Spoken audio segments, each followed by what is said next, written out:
Intrik aliran Cue Feng dan gereja Junsheng akhirnya berakhir. Perubahan yang terjadi di bulan pun mencapai penutupnya. Dengan nyala api kehidupan kembali menyala, setidaknya keberadaan yang duduk di atas takhta bulan perak masih bisa mempertahankan ketenangan selama 1 atau 200 tahun. Zhang Yi berkata kepada dirinya sendiri, hidup dulu saja. 1 atau 200 tahun, bagi manusia kuno yang berumur panjang bukanlah apa-apa. Namun bagi manusia generasi ke-6 yang hidupnya tak lebih dari 100 tahun, itu sudah sangat panjang. Masalah masa depan dipikirkan nanti saja. Dunia ini pada dasarnya hanyalah panggung besar yang penuh tambalan. Cukup diperbaiki secukupnya. Barangkali suatu hari nanti, para drak yang sedang tertidur itu tiba-tiba mati dengan sendirinya. Jika melihat ke sisi yang lebih cerah, manusia bisa hidup sedikit lebih ringan. Zhang Yi agak menyesal karena Xuan Yue Feiming telah mengorbankan seluruh dirinya. Setelah membunuhnya pun, tidak ada serpihan eter yang tersisa. Di sisi kekaisaran bulan gelap, para imam bulan hitam. Imam bulan hitam pertama mengembuskan napas panjang. Tatapannya tertuju pada Zhang Yi. Dengan rasa terima kasih, bercampur perasaan rumit. Ia yang pertama berbicara. Suaranya berat dan mantap. Tamu dari bumi, engkau telah melakukannya. Jika bukan karena engkau turun tangan, Xuan Yue Feiming pasti akan sepenuhnya menguasai kekuatan Samael. Saat itu seluruh kekaisaran bulan gelap akan tenggelam dalam kehancuran yang tidak dapat dipulihkan. Beberapa imam bulan hitam lainnya pun maju dengan wajah serius, berkata serempak. Terima kasih, orang dari bumi. Engkau bukan hanya menyelamatkan kami, tapi juga menstabilkan segel Samael. Tatapan Zhang Yi tenang. Pedang penghakiman abadi di tangannya berubah menjadi seberkas cahaya, lalu bersama tubuh manusia Lin, lenyap ke dalam ruang asing. Kekuatan dalam tubuh Zhang Yi perlahan kembali stabil. Ia mengangguk, tersenyum tipis. Itu memang harus kulakukan. Jika Samael terbebas dari segelnya, bukan hanya kalian dari kekaisaran bulan gelap, seluruh bulan, bahkan seluruh alam material akan tertimpa bencana besar. Jadi, kalau harus dibilang, ini lebih demi diri kami sendiri. Imam bulan hitam pertama menatap lembut, lalu berkata serius, benar. Tetapi pengorbanan yang engkau lakukan, kami akan memberimu balasan yang sangat layak. Mendengar ada balasan, mata Zhang Yi langsung berbinar. Peradaban bangsa bulan sangat maju, setidaknya jauh melampaui umat manusia di bumi, bahkan melampaui bangsa Changyuan dan kekaisaran Wuluan. Lagi pula, mereka berada di bulan, dan selama miliaran tahun bahaya terbesar hanyalah konfrontasi antara dua kekaisaran dan ancaman kebangkitan Samael. Mereka tidak perlu terlalu mengkhawatirkan peradaban lain, sehingga peradaban mereka terus berkembang dan menguasai teknologi serta sumber daya tingkat tinggi. Zhang Yi segera berkata, kami memang sedang menghadapi banyak krisis sekarang, jadi aku tidak akan sungkan. Tidak tahu apa yang bisa kalian berikan kepada kami? Sebenarnya yang paling kami butuhkan, itu sumbangan sukarela, misalnya serpihan eter. Zhang Yi menggosok kedua tangannya, senyum penuh harapan. Kelima imam bulan hitam saling memandang. Zhang Yi jelas melihat ekspresi tak berkomentar di mata mereka. Zhang Yi mengangkat alis. Tentu saja, barang seperti itu tak mungkin diberikan begitu saja.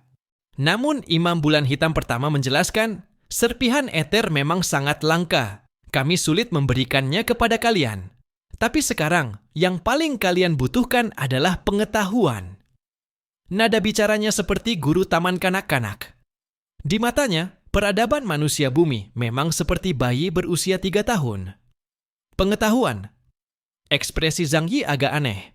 Imam bulan hitam pertama berkata kepada Zhang Yi dan yang lainnya, jangan tetap di sini. Aura Samael membuat tidak nyaman. Kita kembali dan bicara di sana. Zhang Yi mengangguk. Mereka kemudian mengikuti para imam bulan hitam kembali ke kekaisaran bulan gelap. Setibanya di balairung besar, semua orang duduk, dan barulah King Arthur serta yang lainnya bisa bernapas lega. Misi kali ini selesai, dan tak sedikit yang gugur di tengah jalan. Seluruh istana Dewa Nordik, kecuali Hela, hampir sepenuhnya musnah. Ketika kembali ke bumi nanti, tatanan dunia pasti berubah lagi. Namun saat ini, mereka tak punya waktu memikirkan hal itu. Pengetahuan berharga yang disebutkan para imam bulan hitam jauh lebih penting. Imam bulan hitam pertama duduk di kursi utama. Ia menatap semua orang dan berkata, "Menurut kalian, cara untuk menjadi lebih kuat adalah memperoleh lebih banyak serpihan eter." Perkataan ini membuat semua orang terdiam. Profesor Da Vinci langsung mengerutkan kening, wajahnya menunjukkan pertimbangan mendalam. King Arthur dan Saladin terkejut. Cara untuk menjadi lebih kuat bagi para mutan selama ini hanya dua. Menggali potensi kekuatan diri atau menelan esensi mutan lain. Sementara pengembangan potensi hampir tidak bisa diajarkan, lebih banyak bergantung pada pencerahan pribadi. Secara ketat, manusia bumi selama 5 tahun setelah kiamat selalu berjalan meraba-raba dalam gelap di ranah kekuatan. Imam bulan hitam pertama tersenyum tipis dengan tatapan seperti melihat bayi, namun juga menyimpan keheranan. Tidak heran, waktu kalian mengembangkan kekuatan terlalu singkat dan sejarah kalian sempat terputus. Jadi, belum ada sistem pelatihan yang lengkap. Ia membuka tangannya dan menjelaskan, "Aku beri contoh sederhana dan mudah dipahami. Makanan manusia berasal dari menanam benih di tanah, menunggu tumbuh, lalu memakannya. Tetapi kalian mencoba kenyang dengan memakan benihnya." Ia menghela napas dalam, menggunakan serpihan eter untuk meningkatkan kekuatan. Itu terlalu boros. Zhang Yi menyipitkan mata. Benar seperti yang ia duga. Ia memang sudah menyadari sedikit, tetapi belum mampu membentuk sistem peningkatan kekuatan yang matang. Yang lain pun mendengarkan dengan penuh konsentrasi. Mendapat metode menjadi kuat langsung dari peradaban tingkat tinggi. Tatapan mereka membara, seperti tokoh utama drama silat yang baru mendapatkan kitab langka. Ini adalah momen revolusioner. Percakapan dengan para imam bulan hitam mungkin akan mengubah seluruh tatanan bumi. Beberapa imam bulan hitam saling bertukar pandang. Akhirnya imam bulan hitam ketiga bersuara, nadanya rendah dan bergetar. Seluruh permukaan alam semesta pada hakikatnya tersusun dari kekuatan. Baik bintang, gunung, sungai, maupun darah dan jiwa makhluk hidup, semuanya adalah bentuk kekuatan. Yang kalian sebut evolusi atau latihan hanyalah tampilan luar. Hakikatnya, semuanya adalah proses menelan dan mengubah. Ucapan itu menghentak hati semua orang. Zhang Yi mengerutkan kening. Menelan dan mengubah. Imam bulan hitam pertama mengangguk pelan dan menjelaskan. Benar. Garis keturunan bulan hitam telah menjaga segel Samael selama ribuan tahun. Pengetahuan kami jauh melampaui manusia bumi. Cara meningkatkan kekuatan sejak awal bukanlah seperti yang kalian kira, yaitu terus-menerus berevolusi, melainkan yang paling langsung, menelan kekuatan itu sendiri. Menyerap asal-usul para orang asing adalah jalan pintas menuju evolusi. Itu dapat meningkatkan batas kekuatan kalian tanpa henti. Bahkan makhluk kuat seperti klan Duluk sekalipun tetap harus menggunakan cara ini, terus-menerus menelan pecahan eter dari ras manusia lain untuk meningkatkan diri. Tetapi, itu sama dengan meningkatkan potensi, bukan cara terbaik dan tercepat untuk langsung membuat diri kalian menjadi lebih kuat. Kalian dulu tidak memahami makna sejati dari transformasi kekuatan, sehingga keliru menganggap evolusi sebagai satu-satunya jalan. Itu sebenarnya adalah sebuah kesalahpahaman. Ia berhenti sejenak, menatap Zhang Yi dengan sorot mata yang mengandung sedikit pujian sekaligus rasa mendalam. Namun jalan berliku itu bukanlah hal buruk. Melalui evolusi yang tiada henti, kalian telah memperkuat fondasi, menstabilkan tubuh dan roh, sehingga membuat kalian lebih tangguh dibanding banyak kelompok yang hanya memahami perebutan kekuatan. Dasar seperti ini baru layak menanggung kekuatan tingkat lebih tinggi di masa depan. Zhang Yi terdiam, namun di dalam hatinya gelombang besar bergulung tanpa henti. Memang demikian. Sejak akhir zaman, mereka menelan asal-usul para orang asing demi berevolusi, dan selalu mengira itu adalah satu-satunya jalan menuju kekuatan yang lebih besar. Namun kini, ia memahami bahwa inti sesungguhnya bukanlah evolusi, melainkan transformasi dan penelanan kekuatan. Evolusi hanyalah hasil, bukan jalan tunggal. Arthur, Saladin, serta Benjamin Morgan pun tenggelam dalam renungan. Brian berbisik, "Ternyata begitu. Pantas saja banyak ras asing bisa tumbuh kuat dengan gila dalam waktu singkat, sementara kita merasa evolusi kita terlalu lambat." Imam Agung Bulan Hitam pertama menjelaskan dengan sangat sabar, layaknya seorang guru yang mengajari murid yang baru mengerti dunia. Ia melanjutkan, "Dalam warisan bulan gelap kami, ada 2 jalan utama untuk memperkuat kekuatan. Pertama, melalui meditasi, menggerakkan energi yang tersebar di seluruh jagat raya untuk perlahan menyuburkan diri. Ini jalan yang lambat, tetapi kokoh, cocok untuk sebagian besar ras. Kedua, jalan ekstrim yang dikuasai oleh para pemilik kemampuan khusus. Mereka dapat langsung menelan materi, energi, bahkan konsep di alam semesta, lalu menyulingnya menjadi milik sendiri. Jalan ini sangat berbahaya, tetapi jika berhasil, seseorang dapat mencapai puncak hanya dalam waktu singkat."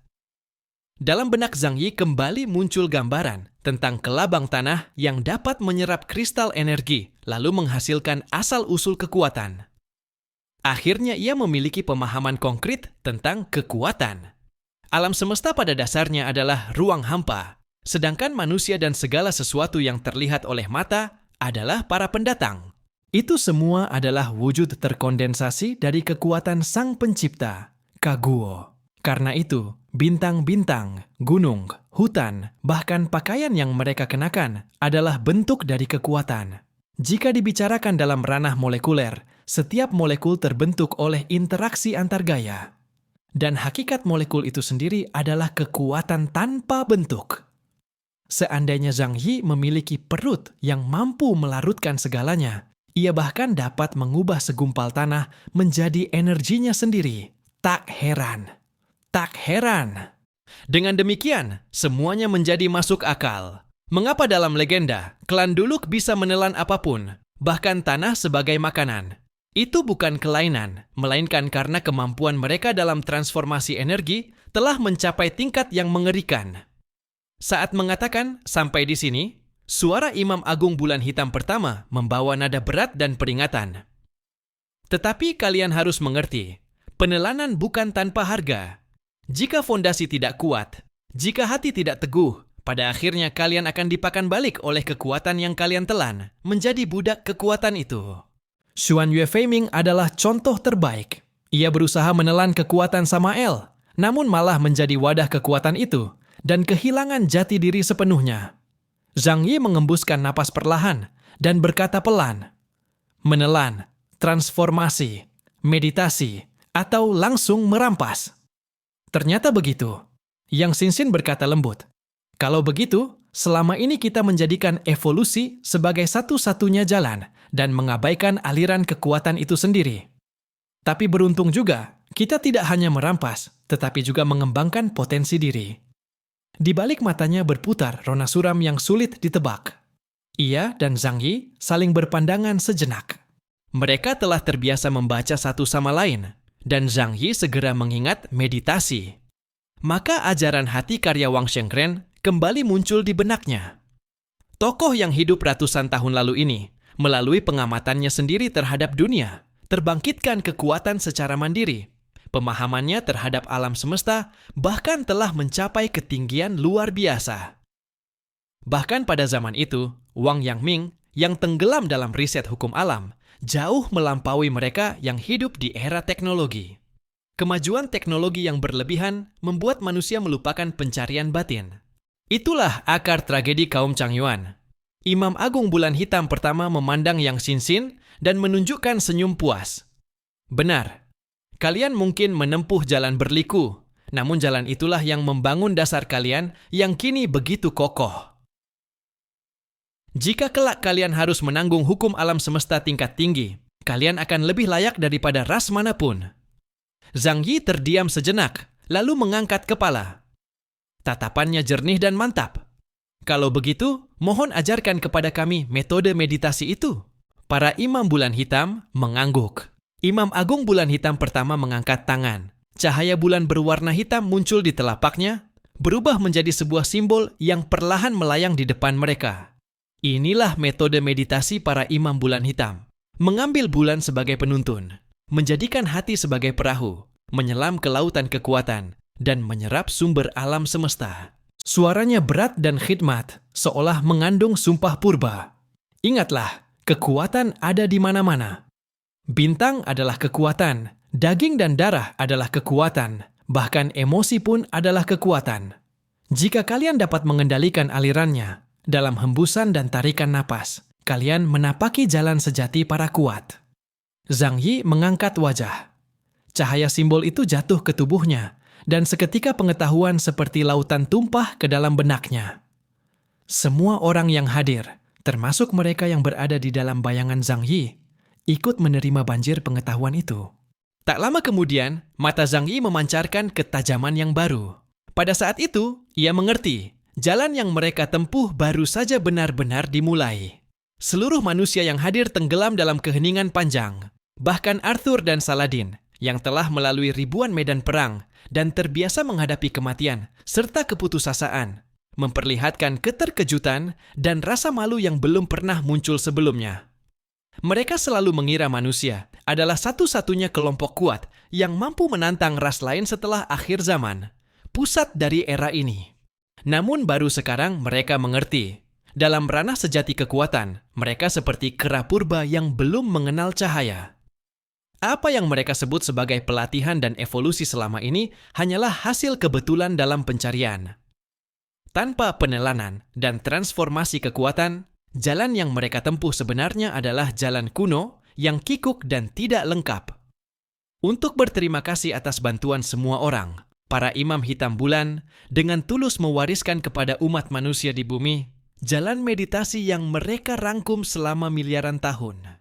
Raja Arthur menutup mata, merenung untuk waktu yang lama, lalu tak tahan menggertakkan gigi dan berkata pelan, "Ternyata jalan yang selama ini kita tempuh benar-benar keliru." Tidak bisa dibilang keliru, hanya saja terlalu primitif. Cahaya kebingungan dan kerumitan berkelebat di mata Saladin. Pantas saja setiap kali berhadapan dengan ras asing, selalu ada kesenjangan yang tak bisa dijelaskan. Ternyata kita mengira diri ini pintar, padahal hanyalah katak dalam sumur. Profesor Da Vinci, yang biasanya sembrono, kali ini justru terlihat luar biasa serius. Di mata Sayu seperti ikan mati itu muncul kilau kedalaman. Ia bergumam, "Sains, evolusi, penyerapan, transformasi. Kita hanyalah para buta yang meraba-raba kebenaran dunia." Raja Arthur menghembuskan napas panjang. Tatapannya mengarah pada Zhang Yi dan para imam hitam bulan, membawa rona malu dan hormat yang kompleks.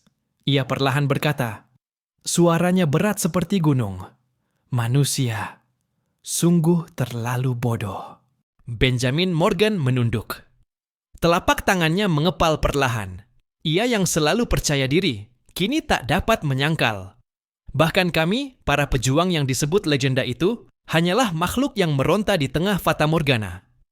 Imam hitam bulan pertama menatap mereka tanpa sedikit pun meremehkan. Sebaliknya, matanya memancarkan belas kasihan dan keheningan mendalam. Ia perlahan berkata dengan suara rendah yang tak dapat ditentang, "Kalian harus mengingat waktu yang tersisa untuk kalian. Sudah tidak banyak." Semua orang tersentak, serempak mengangkat kepala menatapnya. Di dalam hati Zhang Yi muncul sedikit ketidaktenangan. Ia kira-kira sudah menebak sesuatu. Dalam waktu hanya 2 tahun, ia menyaksikan dengan mata kepala sendiri Mammon memecahkan segelnya, dan segel Samael mulai retak. Itu bukan kebetulan. Di dunia ini tidak pernah ada kebetulan. Yang ada hanyalah keniscayaan dan kehendak makhluk-makhluk tertentu. Ini bukan pertanda baik. Sebuah bahaya yang jauh lebih besar akan segera tiba. Dan begitu batasan bagi peradaban kuno dicabut, maka ras-ras yang bersembunyi di dalam bumi dan di atas bintang-bintang akan bermunculan bak gelombang lautan. Dengan kekuatan umat manusia di bumi saat ini, apakah mereka mampu menghadapinya? Bahkan Zhang Yi, yang kini kekuatannya meningkat pesat, tak dapat menghalau rasa khawatir. Imam Hitam. Bulan pertama perlahan berkata, para dewa iblis kuno sedang bangkit satu persatu dari tidurnya. Samael hanyalah salah satunya. Segelnya masih bisa bertahan, tapi segel-segel lain di berbagai tempat mulai terguncang. Mammon, Belial, Leviathan, Lucifer. Setiap kebangkitan satu dewa iblis berarti runtuhnya satu zaman. Kalian mengira apa yang terjadi hari ini sudah merupakan batas terburuk? Tidak, itu baru pembuka dari masa depan. Tatapannya menyapu Zhang Yi, Raja Arthur, Saladin, Yang Xinxin, dan lainnya. Suaranya menggema bagaikan lonceng besar yang menghantam dada mereka. Bencana zaman ini akan segera tiba. Kalian, para manusia generasi ke-6 yang masih seperti anak kecil, telah diseret ke dalam perang sejati melawan jurang terdalam. Ia berhenti sejenak, lalu perlahan mengangkat kedua tangan, menunjuk ke langit. Suaranya menjadi semakin berat. Alasan dunia materi masih dapat bertahan adalah karena Sang Pencipta, Jia He Wu, meninggalkan aturan perlindungan bagi kalian. Itu adalah berkah sekaligus belenggu. Aturan itu melindungi kalian, sehingga kalian tidak dimusnahkan lebih awal oleh peradaban kuno yang jauh lebih ganas. Tapi aturan itu tidak akan bertahan selamanya. Suara Imam Hitam, bulan pertama bergema di lembah, seakan seluruh alam ikut bergetar. Perlindungan yang ditinggalkan Jia He Wu sedang runtuh. Ketika aturan itu lenyap sepenuhnya, dunia materi akan kembali terpapar pada kekacauan paling purba, serta banjir energi yang liar dan brutal. Saat itu, seluruh bumi akan menghadapi bencana besar yang tidak dapat kalian bayangkan. Udara mendadak berat. Detak jantung semua orang seolah berhenti sesaat. Di samping Zhang Yi, wajah cantik Zhou Ke'er memucat. Ia menggenggam tangan Zhang Yi dan berbisik. Bencana besar yang sulit dibayangkan.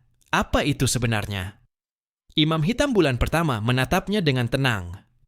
Matanya seperti jurang tak berdasar. Suaranya membawa tekanan yang tak dapat ditahan. Itu adalah kehancuran. Bila ras kuno yang berbahaya muncul, yang akan datang adalah runtuhnya pegunungan, lautan yang terbakar, langit yang terbelah, dan segala sesuatu musnah dalam sekejap. Kalian mengira telah menguasai kekuatan, padahal kalian hanyalah hidup tersisa di bawah naungan aturan.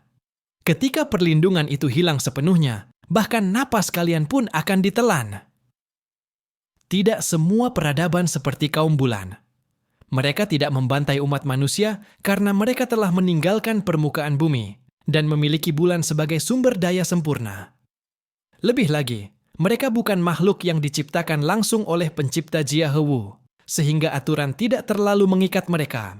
Jika Zhang Yi dan yang lainnya adalah manusia purba, maka kaum bulan adalah manusia buatan yang diciptakan oleh manusia purba itu. Misi mereka berbeda. Walau mereka disebut sebagai manusia generasi keempat, itu hanya karena mereka hidup di zaman yang sama dengan generasi keempat.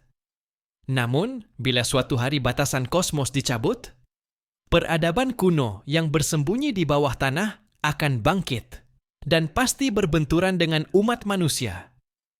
Serangan Kekaisaran Wuluan terhadap negeri Huaxu berulang kali adalah contoh paling nyata. Wajah Zhang Yi mengeras.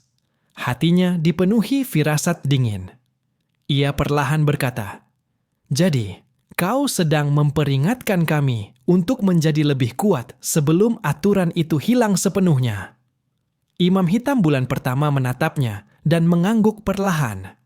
"Benar, kalian harus belajar jalan sejati kekuatan.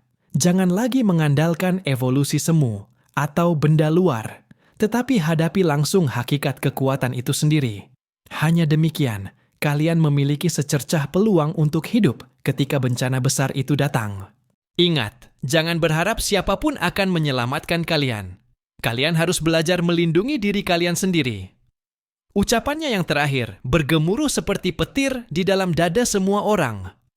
Raja Arthur, Saladin, Brian, Yang Xinxin, Zhou Ke'er, Xu Pangzi, Profesor Da Vinci, semua wajah mereka menjadi tegas. Di hati mereka berkobar api yang berat namun membara. Mereka akhirnya mengerti bahwa akhir dunia yang mereka lihat hanyalah pembuka. Ujian yang sesungguhnya baru saja dimulai. Tatapan Zhang Yi tetap mengarah pada Imam Hitam. Bulan pertama, pemimpin para Imam Hitam bulan, makhluk dengan kecerdasan dan kekuatan yang tak terbayangkan. Zhang Yi berkata tenang, memecah kesunyian yang pekat. Yang mulia Imam pertama, apakah Anda mengetahui apa arti hari kejatuhan? Zhang Yi telah melihat istilah itu di banyak reruntuhan peradaban. Tampaknya istilah itu berkaitan erat dengan akhir dunia dan sangat mungkin terkait dengan kelangsungan hidup manusia generasi ke-6. Bila mereka dapat mengetahuinya lebih awal, mereka bisa bersiap menghadapi cara bagaimana akhir zaman itu akan tiba. Aku mendapatkan beberapa informasi dari prasasti peradaban kuno. Kata itu tampaknya berkaitan dengan suatu bencana besar, bahkan merupakan pertanda akhir dunia. Imam besar bulan hitam. Pertama menundukkan kepala, perlahan merenung. Setelah terdiam sejenak, ia mengangkat mata yang dalam itu. Hari kejatuhan. Ini adalah ramalan dari peradaban kuno. Aku memang belum pernah mendengarnya. Suaranya mengandung sedikit rasa tidak berdaya, namun juga penuh dengan makna yang sulit dijelaskan. Ramalan seperti ini seringkali bersumber dari rasa takut dan kemampuan prapersepsi peradaban lain, bukan bagian dari ingatan sejarah para imam bulan hitam. Dalam kata-katanya, tersirat sikap dingin yang samar, ketenangan yang muncul dari tumpukan usia yang tak terhingga. Zhang Yi mengangguk kecil, namun hatinya semakin dipenuhi keraguan. Jelas ia tidak mengetahui apapun tentang hal itu, dan ini membuat Zhang Yi semakin bingung mengenai kebenaran hari kejatuhan. Selanjutnya, ia bertanya lagi, kalau begitu, mengapa ras kuno tiba-tiba muncul dan menyerang kami, manusia generasi ke-6? Informasi yang kudapat menunjukkan bahwa kedatangan mereka tampaknya bukan kebetulan. Dulu aku mengira mereka ingin mendapatkan permukaan bumi, karena di sana ada cahaya matahari dan sumber daya yang melimpah. Tapi setelah perlahan memahami sejarah kuno, aku mendapati bahwa banyak dari mereka telah mengembangkan matahari buatan. Bahkan dalam hal sumber daya, mereka jauh lebih kaya daripada manusia di permukaan. Lalu, apa alasan mereka bersusah payah melawan kita? Zhang Yi akhirnya mengucapkan salah satu pertanyaan terbesar dalam hatinya. Kekaisaran Wuluan rela mengambil risiko memicu amarah bangsa naga demi menyerang tanah Huaxu. Apakah benar hanya demi mendapatkan benua yang membeku itu? Mata imam besar bulan hitam pertama memancarkan seberkas cahaya aneh. Ekspresinya tetap tenang, tetapi nada suaranya menjadi lebih berat. Serangan ras kuno, seperti yang kau katakan, memang bukan hanya ditujukan kepada manusia generasi ke-6. Suaranya tiba-tiba merendah, seolah-olah hendak mengungkap rahasia yang amat penting. Tujuan mereka sebenarnya adalah untuk menghapus keberadaan manusia generasi ke-6 demi memberi ruang bagi tokoh utama masa depan, manusia generasi ke-7. Alis Zhang Yi terkatup rapat. Gelombang besar bergemuruh dalam hatinya. Manusia generasi ke-7. Apakah Sang Pencipta menganggap manusia generasi ke-6 sebagai percobaan gagal, sehingga ia memutuskan menciptakan para pengamat yang sepenuhnya baru? Arthur dan yang lain juga menunjukkan ekspresi berat setelah mendengar informasi ini. Sang Pencipta memilih memusnahkan dunia. Apakah karena ia menganggap kami kejam atau bodoh? Dalam mitologi kuno, hal seperti ini tidaklah jarang. Seperti membangun manusia salju yang buruk, lalu merobohkannya karena tidak puas, kemudian membuat ulang yang baru. Zhang Yi ingin tahu lebih jauh, maka ia bertanya lagi, manusia generasi ke-7? Apa perbedaan mereka dengan kita manusia generasi ke-6? Mengapa ras kuno memilih muncul pada saat ini? Ekspresi imam besar bulan hitam pertama menjadi semakin serius. Ia menarik napas panjang, seakan ingin menjelaskan perkara ini dengan lebih jelas. Kalian manusia generasi ke-6, sebagai makhluk ciptaan Sang Pencipta, sudah mendekati batas. Kekuatan dan kecerdasan kalian sudah mencapai puncaknya, tidak bisa lagi berkembang. Tapi kalian tidak perlu merasa aneh. Di bumi, generasi demi generasi manusia memang mengalami pergantian seperti ini. Ada yang musnah karena ketidakpuasan Sang Pencipta. Ada pula yang musnah karena dijadikan santapan oleh kaum Deluk. Kemunculan manusia generasi ke-7 adalah keniscayaan, rencana baru Sang Pencipta untuk memulai kembali rantai evolusi di era baru alam semesta ini. Suaranya mulai rendah dan penuh misteri. Menurut dugaanku, manusia generasi ke-7 akan menjadi keberadaan yang jauh lebih kuat, memiliki kemampuan yang jauh melampaui generasi ke-6. Mereka mungkin akan sempurna seperti kaum Yihen dan mampu menuntaskan masalah kaum Deluk yang menjadi cacat bawaan alam semesta. Jadi, kemunculan ras kuno adalah untuk menghancurkan dominasi manusia generasi ke-6, agar kelahiran manusia generasi ke-7 menjadi mungkin. Hati Zhang Yi bergejolak hebat. Semua ini terasa begitu rumit, seakan-akan merupakan takdir yang sudah ditetapkan dan tak mungkin dihindari. Banyak pertanyaan berkecamuk dalam dirinya, namun ia hanya bisa bertanya lagi. Kalau begitu, apakah manusia generasi ke-6 benar-benar ditakdirkan untuk digantikan? Apakah keberadaan kami memang begitu tidak penting? Imam Besar Bulan Hitam pertama tidak langsung menjawab. Ia terdiam sejenak, seolah sedang memikirkan cara yang tepat untuk menggambarkan kenyataan yang begitu menyakitkan. Keberadaan kalian bukan tanpa makna. Usaha dan perjuangan kalian adalah jalan yang kalian buka untuk manusia generasi ke-7. Kekuatan dan kebijaksanaan yang kalian kumpulkan pada akhirnya akan menjadi tenaga pendorong evolusi alam semesta. Dan manusia generasi ke-7 adalah kekuatan baru dunia ini. Kelahiran mereka akan mengubah segalanya.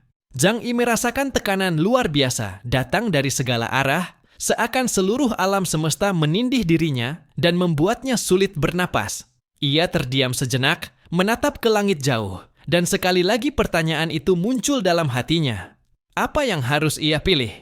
Menerima takdir ini, mengikuti rencana Sang Pencipta, menjadi batu pijakan generasi ke-7, atau melawan segalanya, mencoba mengubah masa depan yang sudah ditetapkan. Ia perlahan berbicara. Suaranya dingin dan tegas. Aku tidak peduli dengan rencana para ras kuno itu. Tidak peduli pula dengan yang kalian sebut manusia generasi ke-7. Yang ku tahu, aku ingin hidup. Aku ingin melindungi keluargaku, melindungi orang yang kucintai. Hidup dengan bebas, hidup dengan makna. Bahkan Sang Pencipta sekalipun, jangan berharap bisa menghapus keberadaanku dengan mudah. Apa yang dapat dilakukan kaum Deluk, aku, Zhang Yi, belum tentu tidak mampu.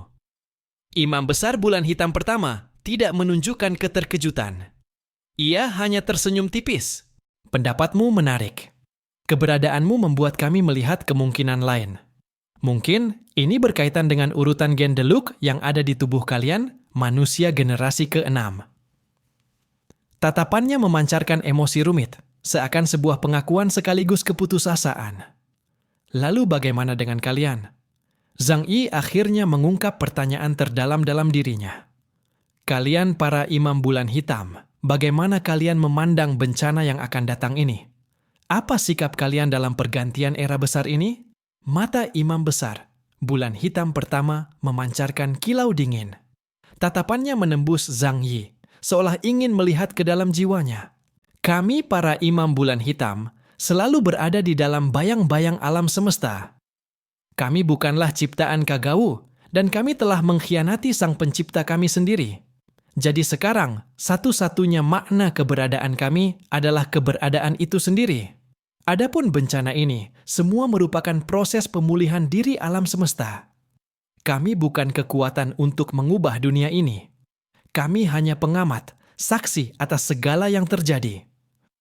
Mendengar ucapan dari Imam Hitam bulan pertama itu, membuat keyakinan Zhang Yi semakin teguh. Aku tidak peduli apapun hukum alam semesta ini, apapun pengaturan takdirnya. Aku hanya tahu, jika ada yang ingin melukai aku dan keluargaku, melukai segala sesuatu yang aku cintai, aku pasti akan melawan sampai akhir. Ia menatap Imam Hitam bulan pertama. Sudut bibirnya membawa sedikit senyuman. Sama seperti kalian yang memberontak melawan Samael. Awan gelap dalam hati Saladin, Raja Arthur, dan lainnya tersapu cukup banyak oleh kata-kata Zhang Yi. Benar, takdir menuntut mereka untuk menunduk dan berjalan patuh menuju kehancuran. Tapi mengapa mereka tidak boleh melawan takdir? Selama mereka menjadi cukup kuat, maka apapun itu, hari kejatuhan atau Sang Pencipta, tidak akan mampu memusnahkan mereka. Imam Hitam bulan pertama menatap Zhang Yi dengan tenang, sudut bibirnya sedikit terangkat. Kau memang sangat menarik. Mungkin keberadaanmu dapat membawa beberapa perubahan yang tak terduga bagi kami. Kami akan terus mengamati, melihat jalan seperti apa yang akhirnya akan kau pilih. Zhang Yi tidak mengatakan apa-apa lagi. Ia mengerti bahwa permainan besar di alam semesta ini bukan lagi sekadar pertarungan kekuatan, melainkan konfrontasi batin dan kehendak. Dan ia sudah ditakdirkan untuk menulis babnya sendiri dalam permainan tanpa akhir ini. Zhang Yi bersama Raja Arthur, Saladin, Morgan, dan Yang Xinxin meninggalkan kedalaman Kekaisaran Bulan Gelap. Mereka membawa banyak sumber daya yang diberikan oleh para imam bulan hitam, serta pengetahuan baru, metode meditasi untuk menyerap energi kosmik. Mereka membawa pengetahuan dan kekuatan dari berbagai peradaban, dan seperti yang dikatakan oleh Imam Bulan Hitam, segalanya di alam semesta ini dikuasai oleh kekuatan. Nasib mereka pun seolah ditarik oleh suatu kekuatan yang tak dapat ditolak. Rombongan itu memulai perjalanan pulang, melintasi langit luas. Saat menengok ke dunia yang pernah tenggelam dan hancur itu, hati Zhang Yi dipenuhi perasaan yang rumit. Kata-kata Imam Hitam bulan pertama masih terpatri jelas dalam ingatannya. Seakan setiap kalimat mengguncang keyakinan terdalamnya. Ia berkata bahwa takdir manusia generasi ke-6 sudah ditetapkan, dan setelah ini akan datang era manusia generasi ke-7. Sementara mereka hanyalah batu pijakan bagi tokoh utama era berikutnya. Perkataan itu membuat Zhang Yi mau tak mau mempertanyakan, apakah benar ada takdir yang mustahil diubah? Saat ini, suasana di dalam pesawat tidak berat. Justru ada sedikit kelonggaran dan harapan. Semua orang memang sedang berpikir, tetapi percakapan mereka tetap membawa keceriaan yang membuat perjalanan tidak suram. Xu Pangzi dan Brian, dua orang dengan kepribadian bertolak belakang itu, selalu bisa membawa humor di saat-saat paling serius. Kalian bilang, kalau kita benar-benar jadi batu pijakan, betapa ruginya kita nanti. Xu Pangzi berkata sambil mengunyah camilan dan terkekeh. Brian memutar bola matanya. Kau saja yang jadi batu pijakan. Aku ini tembok baja masa depan umat manusia. Tembok baja? Xu Pangzi tertawa. Kau maksud suatu hari kau bakal berubah jadi benteng berjalan? Brian mengangkat dagu. Betul, tembok baja. Aku ini tipe yang bisa bikin musuh lari terbirit-birit. Semua orang tertawa. Meski topiknya ringan, tetapi di hati Zhang Yi tetap ada banyak pemikiran. Ia belum bisa melepaskan diri dari bayang-bayang kata-kata Imam Hitam bulan pertama. Bagaimanapun, pilihan takdir dan perlawanan individu tampaknya selalu menjadi pertentangan yang tak dapat diselaraskan. Namun bagaimanapun, ucapan Imam Hitam bulan pertama itu, apakah kalian sudah memikirkannya dengan serius? Zhang Yi tiba-tiba bertanya. Suaranya membawa sedikit keseriusan. Setelah kita kembali ke planet bumi, mungkin kita akan segera menghadapi pertempuran yang jauh lebih kejam. Raja Arthur terdiam sejenak, lalu berkata, saat aku mendengar kata-katanya, aku memang merasa agak ngeri. Apakah takdir alam semesta benar, seperti yang ia katakan, tidak bisa diubah sama sekali? Dan kita akan diserang oleh semua peradaban kuno. Mereka akan memusnahkan kita, lalu berebut hak mengasuh manusia generasi ke-7? Saladin mengangkat bahu. Jadi ayah asuh? Sebenarnya, aku tidak terlalu keberatan. Toh cuma urusan mengurus anak. Aku rasa semuanya tidak sesederhana itu. Morgan berkata pelan. Nada suaranya tidak bergejolak, tetapi jelas-jelas memiliki keteguhan yang tidak bisa diremehkan. Manusia seperti kita memang tidak bisa sepenuhnya mengendalikan takdir. Tetapi kita tetap bisa memilih jalan yang ingin kita tempuh. Saladin mengangguk. Benar, mungkin kita tidak bisa mengubah hukum semesta, tetapi kita bisa mengubah diri sendiri. Setidaknya kita bisa memilih untuk tidak menyerah. Zhang Yi menarik napas panjang. Ia merasakan seberkas keteguhan kembali muncul di hatinya. Meskipun kata-kata Imam Hitam, bulan pertama membuatnya tertekan. Ia tahu, apapun yang terjadi, ia tidak akan tunduk pada takdir. Seperti yang dikatakan Morgan dan Saladin, manusia bisa memilih untuk tidak menyerah, apapun tantangan di depan. Kekaisaran Wuluan sudah kuhabisi sepenuhnya. Untuk pertama kalinya, Zhang Yi mengakuinya secara langsung di depan mereka. Walau sebelumnya sudah menebak-nebak, mendengar kepastian dari mulut Zhang Yi sendiri tetap membuat Raja Arthur dan lainnya terkejut. Kekaisaran Wuluan. Benar-benar kau musnahkan? Kekacauan. Kau ini. Saladin terkejut, tetapi jelas terlihat bahwa ia tersenyum. Bagaimanapun, Zhang Yi adalah rekan dalam organisasi mata. Semakin kuat Zhang Yi, semakin kuat aliansi mereka. Namun sekarang kupikir, itu tidak terlalu mengejutkan. Kekuatanmu memang sangat kuat. Zhang Yi menyelipkan kedua tangan ke saku, berjalan menuju jendela pesawat, sambil melihat pemandangan bulan yang terbentang di luar, dan berbicara seolah santai. Maksudku, Kekaisaran Wuluan di mataku tidak begitu kuat. Mereka bisa bertahan di alam materi selama ratusan juta tahun. Lalu mengapa kita, manusia generasi ke-6, tidak bisa melakukan hal yang sama? Ia menatap Raja Arthur dan Saladin. Pokoknya, aku harus hidup dengan baik. Tidak peduli siapa itu pencipta Kagaku. Tidak peduli segala peradaban kuno di masa lampau. Tidak peduli dewa raksasa Druk. Tatapan matanya tiba-tiba berubah tajam. Tidak ada siapapun yang bisa menghalangiku untuk hidup bahagia dan damai. Aku juga berpikir begitu. Yang Xin berkata lembut, mata berkilat penuh harapan. Kita semua bisa memilih jalan kita sendiri, meski harus melawan takdir. Karena hidup itu sendiri sudah merupakan bentuk perlawanan, bukan? Betul. Xu Pangzi menepuk pahanya. Kalau takdir benar-benar mau menjadikan kita batu pijakan, maka kita harus jadi batu paling kokoh, paling keras, yang tidak bisa dihancurkan siapapun. Kalian hanya bisa bicara omong kosong, Brian mencibir. Tapi omong-omong, takdir itu sebenarnya apa? Kedengarannya seperti arus besar yang tidak bisa dilawan, yang siap menyeret kita pergi. Zhang Yi menatap semua orang, wajahnya menampakkan sedikit senyuman. Meskipun ucapan Brian dan Xu Pangzi terdengar tidak terlalu serius, justru dalam suasana humor dan keceriaan, seperti inilah ia merasa sedikit lega dan memiliki harapan. Nasib? Zhang Yi menunduk sejenak, merenung, kemudian perlahan berkata, nasib mungkin tidak dapat dilawan, tetapi kita bukan tanpa pilihan. Seperti yang dulu selalu kupikirkan, hanya mereka yang kuat yang berhak memilih, dan semua yang kita lakukan selama ini adalah untuk menjadi lebih kuat. King Arthur mengangguk. Kalau begitu, mari kita kerahkan seluruh kekuatan untuk menjadi lebih kuat. Tidak peduli bagaimana jalan di depan, kita harus terus melangkah. Aku malah berharap jalan ini bisa cepat selesai. Xu Pangzi kembali berteriak. Setelah berjalan sejauh ini, kita harusnya dapat sedikit waktu untuk bernapas. Lebih baik langsung selesaikan semua masalah, biar kita bisa pulang dan beristirahat. Brian tertawa kecil.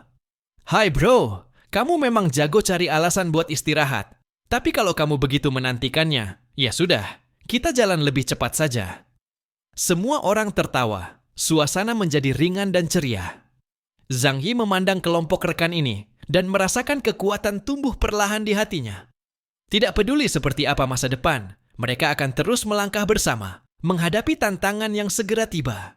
Zhang Yi tiba-tiba menoleh dan berkata kepada semua orang, tapi setelah kita kembali, aku berencana pergi menemui kaum naga di bawah Qinling. Menurutku, dengan kekuatanku sekarang, aku sudah punya kualifikasi untuk bertemu mereka. Setelah berbicara dengan para Black Moon Priest, Zhang Yi memahami satu hal.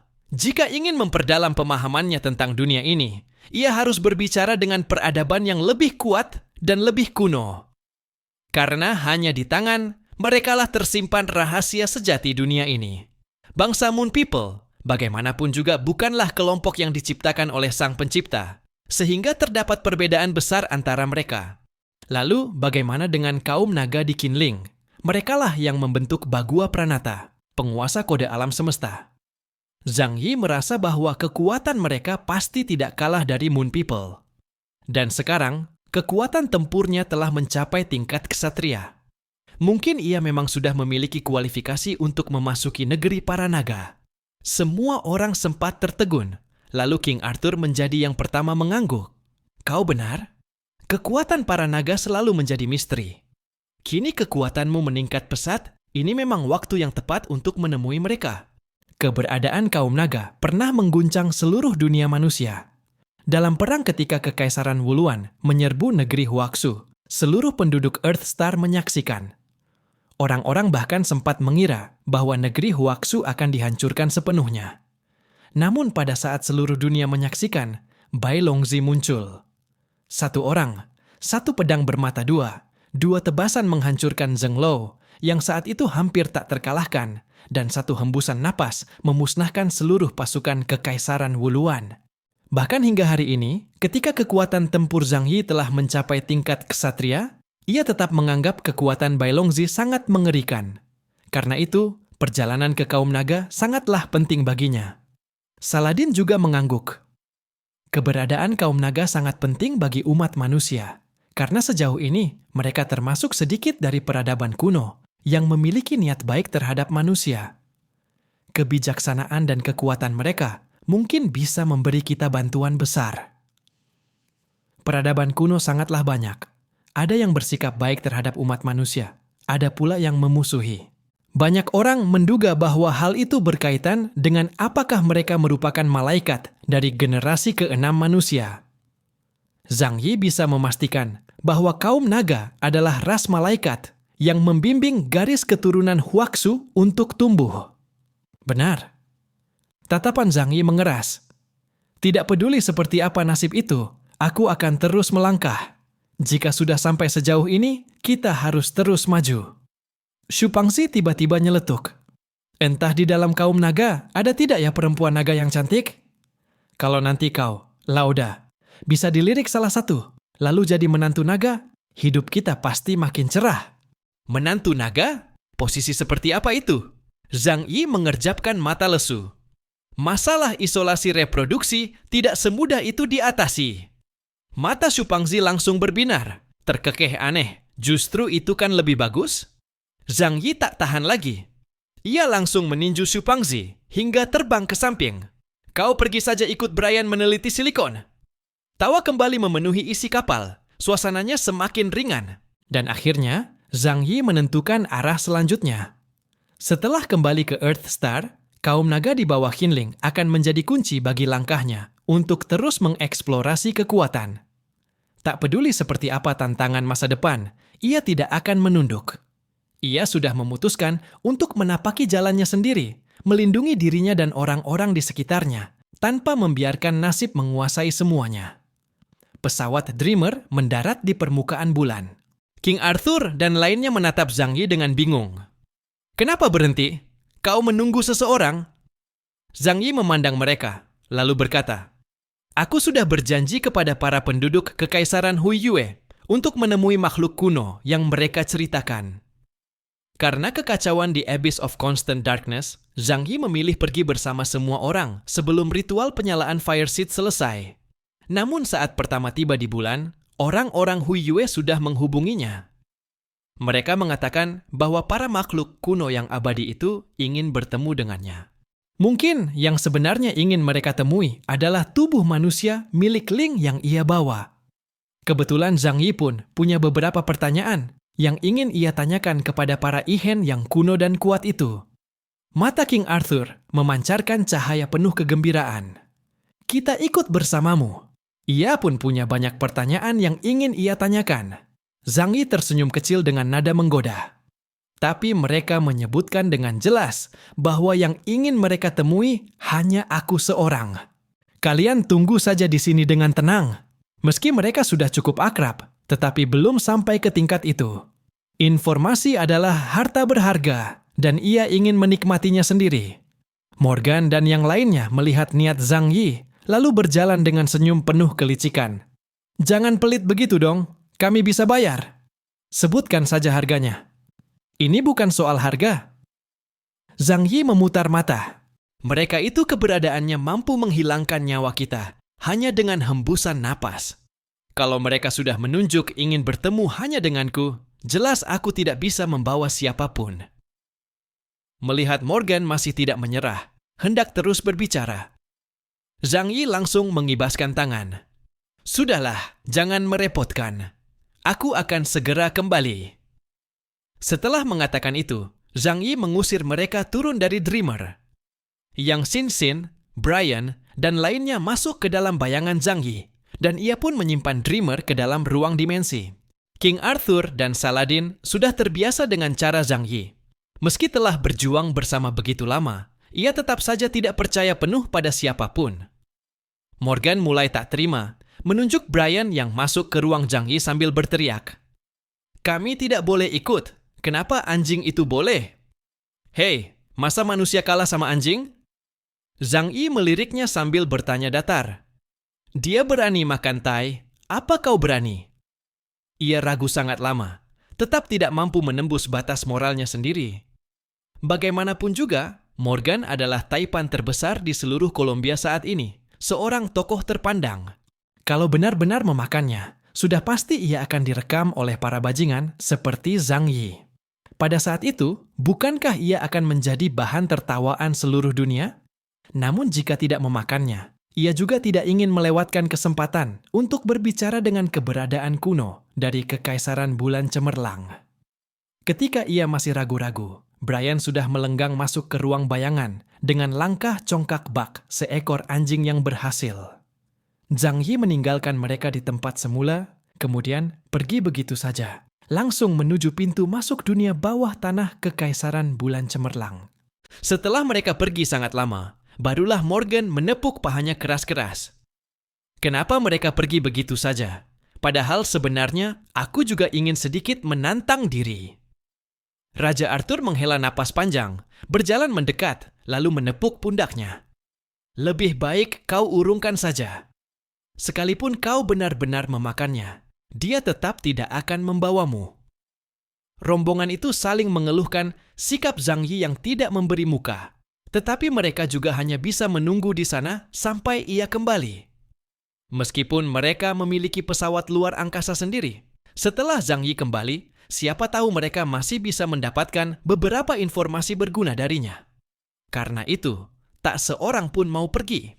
Dalam perjalanan menuju Kekaisaran Bulan Cemerlang, Brian diam-diam mendekati Zhang Yi dan berkata, "Itu bro, sebenarnya pola makanku itu sangat sehat, jadi jangan salah paham padaku." Zhang Yi dengan datar menjawab, "Kalau kamu bilang begitu, ya begitu." Setibanya di Kekaisaran Bulan Cemerlang, tempat itu tetap sama seperti sebelumnya. Sebuah negeri indah dalam dunia bawah tanah, diselimuti cahaya. Manusia dari planet bumi adalah pahlawan mereka, karena telah membantu menemukan kembali api awal. Maka mereka menerima sambutan yang sangat agung. Xi Yue Liunian datang sendiri untuk memimpin Zhang Yi. "Urusan di Kekaisaran Bulan Gelap sudah selesai?" tanya Xi Yue Liunian dengan rasa ingin tahu. Zhang Yi mengangguk. "Betul, semuanya sama seperti yang kami perkirakan. Ada pengkhianat di antara orang-orang mereka." Ia melirik Xi Yue Liunian dengan rasa ingin tahu. "Di antara kalian, kaum Bulan Cemerlang, tidak ada yang seperti itu?" Xi Yue Liunian menunjuk kepalanya sendiri. Wajahnya indah sampai tak masuk akal. Sedikit tidak mirip manusia, lebih seperti boneka yang dibentuk dari perak putih dan porselen. "Kode dasar kami, kaum Bulan Cemerlang, berbeda dari kaum Bulan Gelap." Keduanya melintasi lorong panjang berwarna perak. Di depan terbentang sebuah tangga sangat panjang yang menuju dunia bawah tanah, seolah tidak memiliki ujung. Di dalam alam bawah sadar kaum Bulan Gelap, terdapat kegilaan yang ditinggalkan Samael, serta naluri untuk membantunya memecahkan segel. Itulah mengapa aliran penghancur segel selalu ada dan sulit dibasmi. Namun kami, kaum Bulan Cemerlang, di dalam tulang kami mengalir kehendak eksistensi serta perlindungan. Melawan Samael adalah kode dasar terdalam dari kesadaran kami. Ketika ia mengucapkan kalimat-kalimat itu, ia membusungkan dada dengan bangga. Mungkin inilah alasan Kekaisaran Bulan Cemerlang selalu memandang rendah Kekaisaran Bulan Gelap. Zhang Yi mengangkat bahu dan berjalan berdampingan dengannya.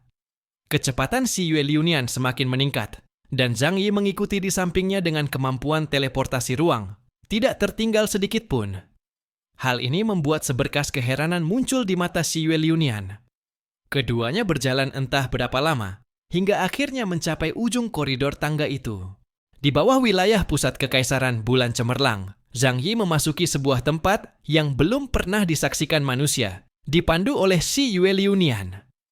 Saat ia mendongak dan melihat dunia baru itu, pemandangan di hadapannya membuat napasnya tercekat.